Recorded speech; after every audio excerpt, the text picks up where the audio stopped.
The word philanthropy literally means the love of humanity.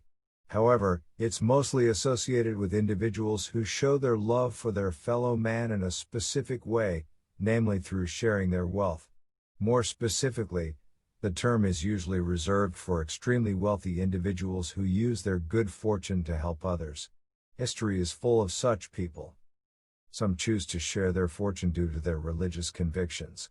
At other times, a billionaire who started out poor and then benefited from a good education might want to ensure others get the same opportunities they enjoyed. Others might even give money away through guilt or through a desire to make art and culture accessible to the masses, and not just the preserve of an elite few. Whatever their reasons for giving, the biggest philanthropists have made genuine contributions to history, and in many cases their legacies are still felt today. So, here we have some of the most wealthy and selfless generous men and women of all time. Number 1. George Peabody has been named the father of modern philanthropy as well as the ultimate rags-to-riches success story. Massachusetts' own George Peabody is widely cited as the father of modern philanthropy. That is, he has been credited with inspiring countless wealthy individuals to give some, or indeed, all of their fortunes away to worthy causes. Peabody is also regularly cited as the ultimate American success story. Indeed, as is the ultimate rags-to-riches story, and he was able to die a happy, honorable man. Peabody was born into poverty in the small town of South Parish in 1795. He left school at 11 and then went to work as an apprentice in the local general store. Here, he learned skills and habits that would stay with him for the rest of his life: hard work, diligence, and the importance of being responsible, honest, and honorable. Staying in retail, he went on to manage a store in Georgetown, and then, at the age of 20, he had risen to become a partner in a wholesale dry goods business. For around 20 years, Peabody worked in Baltimore, establishing himself as a leading international merchant and financier. His work regularly took him to Europe, and then, in 1837, he made the decision to make a life in London. It was in the British capital that he went into banking, setting up the House of George Peabody and Company. In later years, he would take on a certain J.P. Morgan as a partner. It was only as he neared retirement that Peabody realized he didn't want to die rich. So, he started giving away millions of dollars. Through gifts and legacies, he helped fund a number of educational projects, both in Britain and the United States. Then, when his nephew went to Yale, he decided to establish the Peabody Museum of Natural History at the prestigious university.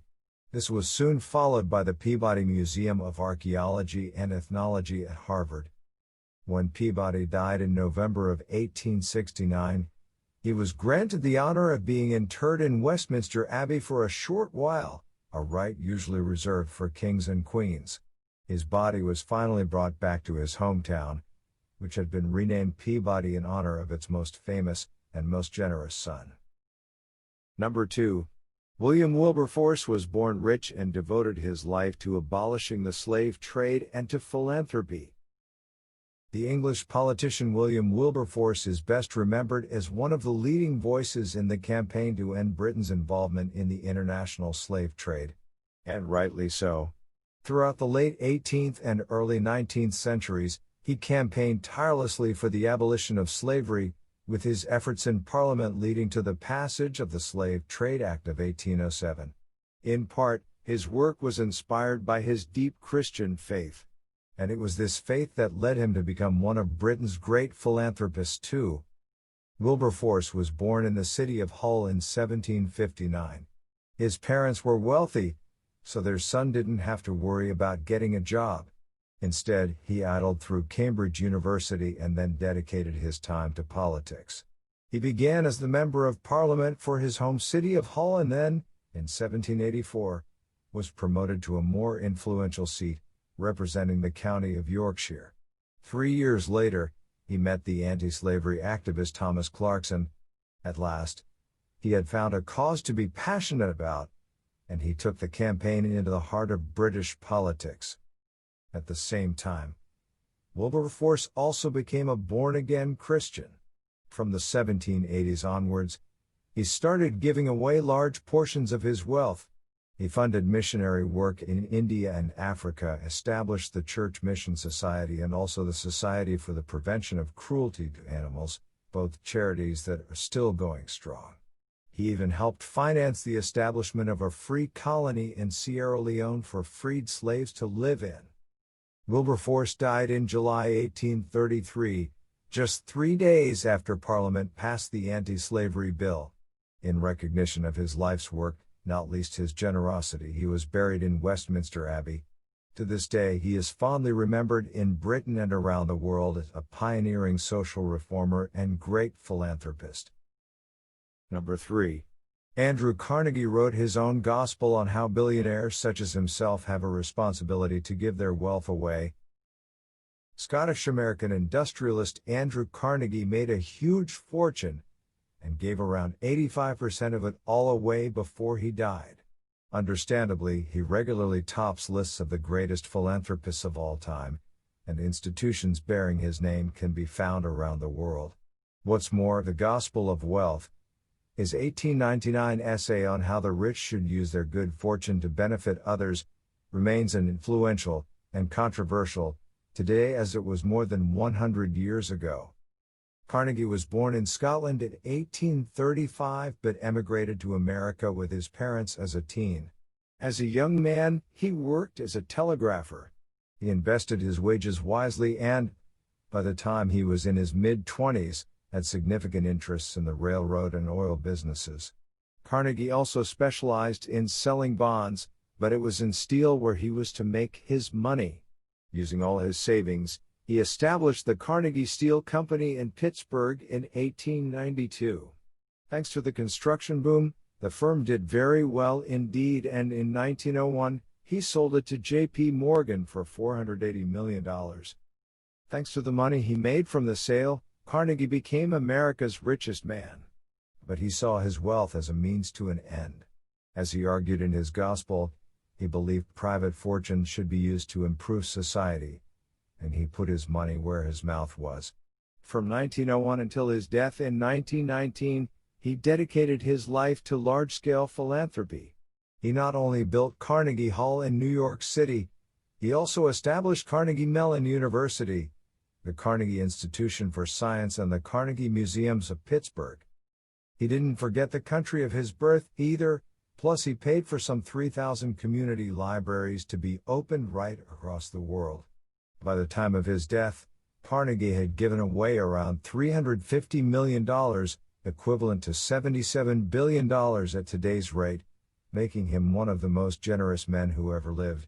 He is buried in the Sleepy Hollow Cemetery in New York. Number 4. Sir Charles Henry de Sousa made a fortune in tea plantations and then transformed Ceylon through his generous giving. Not all the great 19th century philanthropists were American industrialists. Sir Charles Henry de Sousa was an entrepreneur and planter from Ceylon, modern-day Sri Lanka, who used his significant wealth to improve the lot of the island's people. Even today, he is regarded as one of Sri Lanka's greatest ever individuals, remembered just as much for his charitable giving as for his astute business mind. Born in 1836, de Sousa's father was one of Ceylon's most notable merchants. As a young boy, he served as an apprentice in the family business, learning how to manage estates and oversee international trades. According to many accounts, his benevolent nature was apparent from the start. Indeed, despite his status, he treated his employees fairly, unlike many estate managers on the island. With his apprenticeship under his belt, de Sousa went it alone. He invested in tea plantations, up until that point the preserve of Europeans, and then he diversified into producing everything from rice to rubber. He also invested in graphite mining and in both commercial and residential property. By the time he was in his 30s, de Sousa was a very wealthy man indeed. Far from living the playboy lifestyle, however, he wanted to use his fortune to develop his homeland. To begin with, he focused on child mortality. He funded the construction of a maternity hospital and paid for specialist midwives. He also gave generously to numerous clinics and hospitals on the island.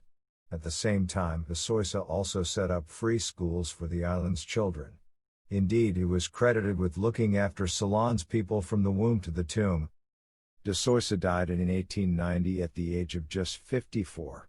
In recognition of his philanthropy, he was made Ceylon's first knight bachelor, and the legacy of generous paternalism can be seen almost everywhere in Sri Lanka today, from its hospitals and schools right through to its political parties. Number 5. Herodes Atticus made use of his family wealth and connections to be the first great ancient philanthropist. Centuries before wealthy European businessmen or American industrialists decided to give away large sums of money, Herodes Atticus was making a name for himself as one of the most generous men in ancient Rome. In fact, Herodes is possibly the earliest example we have of civic-minded philanthropy, plus he is also remembered for his writing and contributions to philosophy. It's believed Herodes was born to a fabulously wealthy Athenian family in the year 101 AD.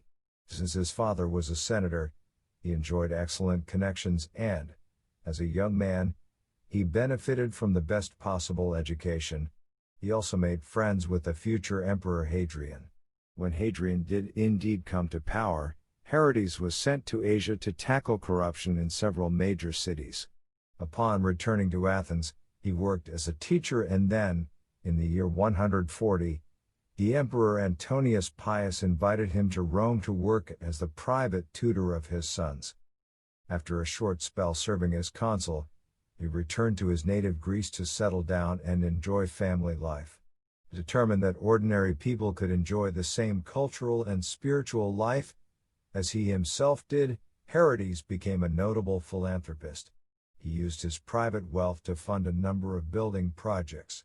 Under him, new stadiums and theaters were built in Athens, another stadium was constructed in Delphi, plus baths, aqueducts and temples were all built bearing his name.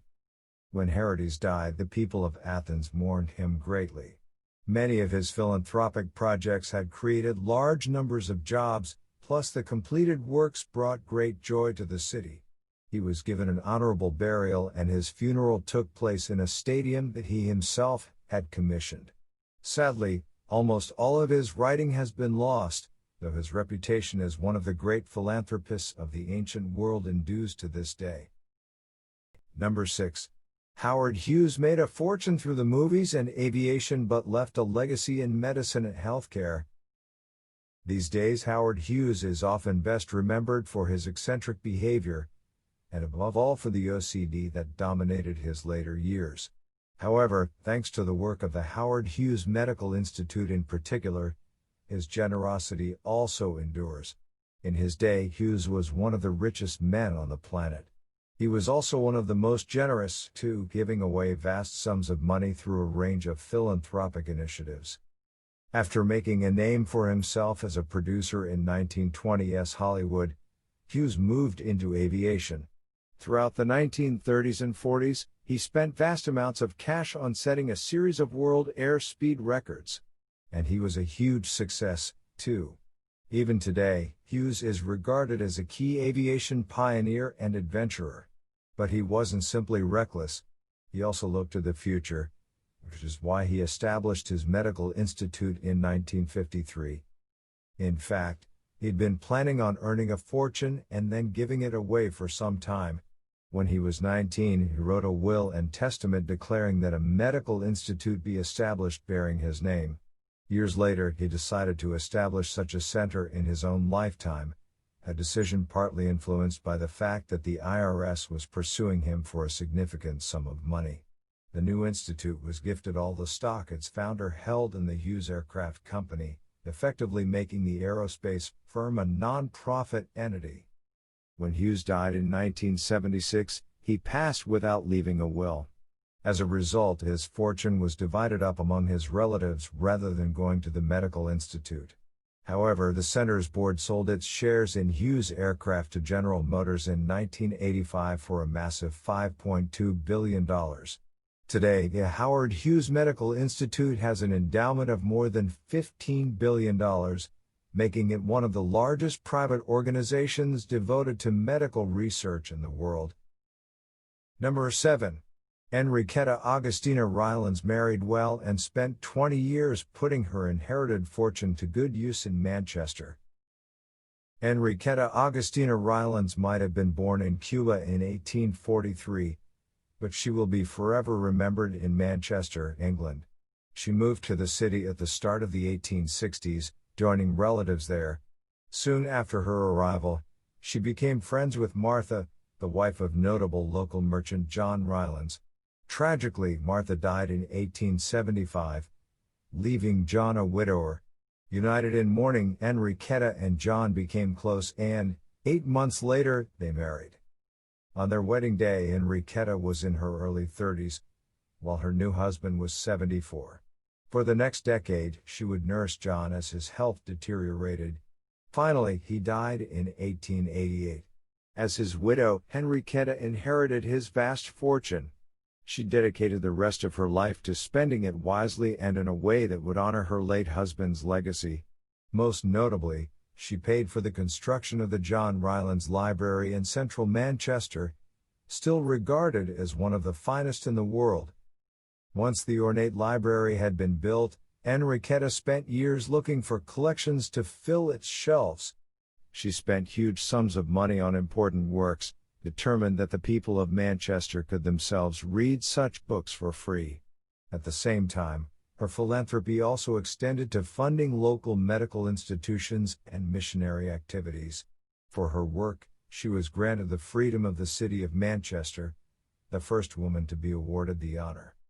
When Henrietta died in 1909, she bequeathed the John Rylands Library and its famous collections to the University of Manchester. A statue of her can be found inside the building, and she lies buried in the same vault as her beloved husband in Manchester's Southern Cemetery. Number 8.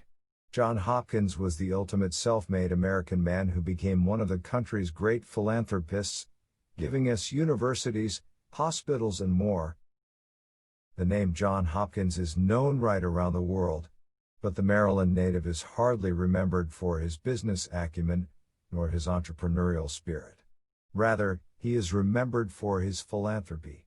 Indeed, while Hopkins might have been one of the best business minds of 19th century America, it was his willingness to give money away rather than his ability to make it which is his ultimate legacy. It all might have been so different, however. For a while, it looked like Hopkins would simply work in the family business. At the age of 17, he moved to Baltimore to work for his uncle in his grocery store. However, the two men fell out and Hopkins decided to go into business for himself. He set up his own wholesale firm and then invested his money in a range of enterprises. Above all, his investment in the booming railroad industry helped make him a fortune. In 1847, Hopkins retired from work at the age of just 52. Though he had always been a charitable man himself, his friendship with George Peabody, cited as the father of modern philanthropy, inspired Hopkins to put money back into the city he loved. He gave money to a range of causes during his lifetime, and then after his death in 1873, he bequeathed more than $10 million, a fortune in those days, to medicine and education. His bequests led to the establishment of the world-famous Johns Hopkins Hospital, the School of Nursing and what is now known as the Johns Hopkins Bloomberg School of Public Health. Number 9. Cornelius Vanderbilt built a fortune in shipping and railroads and was persuaded by his second wife to give millions of it away to the church. At the time of his death in 1877, Cornelius Vanderbilt had amassed the largest private fortune in the whole of the United States. He had also become a household name, famed not just for his wealth but for his generosity. Indeed, his philanthropy helped inspire numerous wealthy Americans who came after him, including his own descendants. Vanderbilt's origins were humble indeed. His father captained a boat ferrying passengers between Staten Island and Manhattan. Naturally, young Cornelius followed in his footsteps and became a boat captain himself. However, he was ambitious. As a young man, he went into business for himself. Starting out with just one boat, his ruthlessness and business acumen meant that, by the 1840s, he was one of America's biggest operators. Not content with this, in the 1860s, he expanded into the railroad business, building a second empire. It wasn't until he was semi-retired that Vanderbilt decided to give some of his money away. In 1869, his second wife convinced him to donate $1 million to the church so that they could establish a private university. He agreed, and Vanderbilt University was founded in Nashville. After that, he donated various sums, almost all of them substantial, to found or improve churches across America. Though he might have been born poor, Cornelius Vanderbilt died very rich. He only gave away a small proportion of his vast fortune. However, in embracing philanthropy in his final years, he set an impressive example that later generations of Vanderbilt would follow. Number 10. Samuel Morley was one of 19th century England's richest businessmen, but also a fair employer, abolitionist, and a generous funder of educational projects for the poor. Writing in the 1870s, an observer of society life in Britain called Samuel Morley one of the leading merchant princes and philanthropists of the century. And the writer was correct on both counts. The Englishman was indeed one of the finest business minds of his time. He made a fortune in the wool business, while also earning himself a reputation as a fair employer and generous giver. Morley was born in 1809, the youngest son of a Nottingham wool merchant. He went into the family business at an early age. Times were good, and in 1860, his father and his brothers retired. Morley preferred to carry on, however, and took sole charge of the company.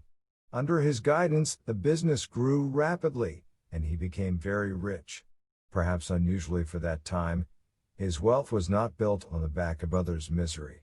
Morley was known as a fair employer with a keen interest in the well-being of the working man.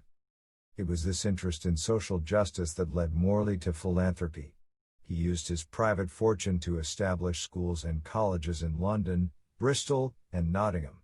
Notably, he focused on adult education, hoping to give working men the chance to improve themselves. Alongside his generous giving, Morley was also a prominent voice in the campaign to abolish the slave trade. When he died in September of 1886, memorials were erected in several British cities, testament to the high regard in which he was held. Number 11. John D. Rockefeller built a huge family fortune, founded a dynasty, and set a precedent for philanthropic giving. The Rockefeller name is synonymous with great wealth and great generosity. And it all began with John Davison Rockefeller Sr., the man who built up the family fortune from almost nothing. Rockefeller is widely regarded to be the richest American of all time and the richest individual in all of modern history. He is also seen as one of the most important of the major philanthropists of the industrial era, and his legacy is still very much evident in America today. Born into a large, Christian family in New York State in 1839, the young John started out as an apprentice bookkeeper at the age of 16. Before long, he had set up his own business. His fledgling firm focused not on oil drilling but on refining the oil, a wise move indeed. Over the subsequent years, his net worth grew rapidly. In fact, at one point he was controlling around 90% of all the oil being processed in the United States. At his peak, Rockefeller is believed to have been worth the equivalent of $400 billion. After the U.S. Supreme Court ordered his Standard Oil to be broken up, he spent the last 40 years of his life in retirement, devoting himself to giving his money away.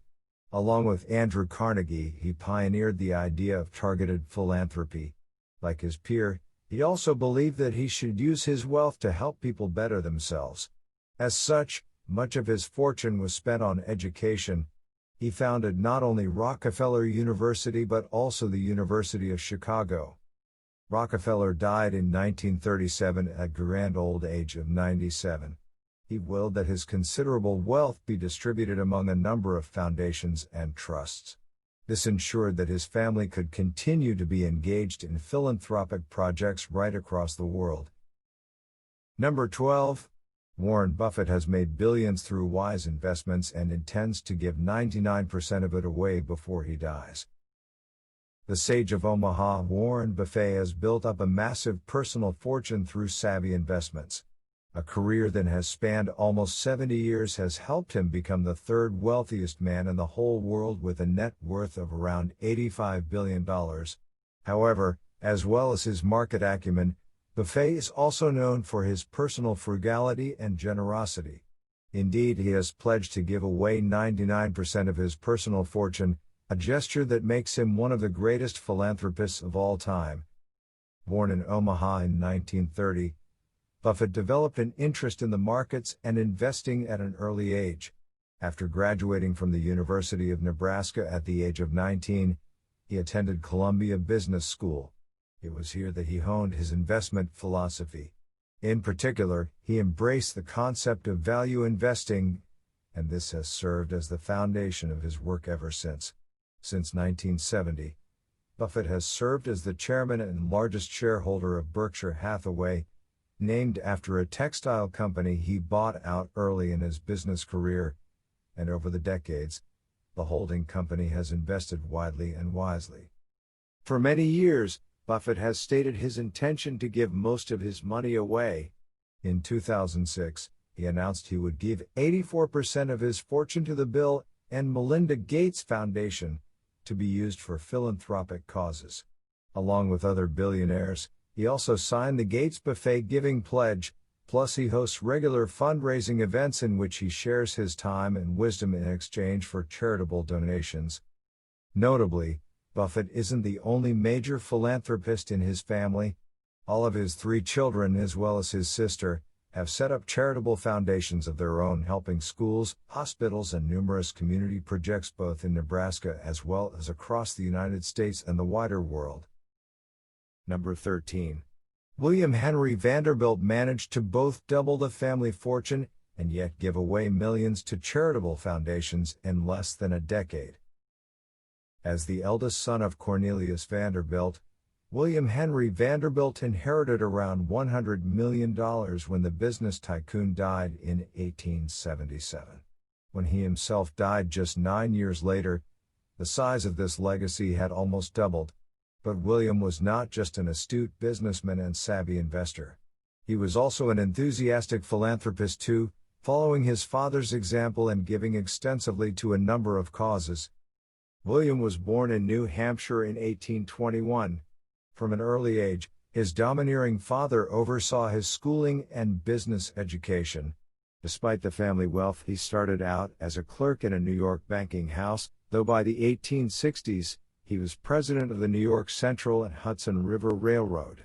A few years later, he took over from his father as head of several other, hugely profitable railroads and shipping lines. When the old man died, he expanded this area of the family business. He was wildly successful, so much so that he became known as America's Railroad King. Thanks largely to his creation of the New York Central system and his expansion west, William Henry doubled the family fortune in just a few years. But he also gave away large sums, too. As well as supporting his father's initiatives, most notably Vanderbilt University, he also supported a number of Christian projects. For instance, he was a major funder of the YMCA and helped finance Bible study departments across America.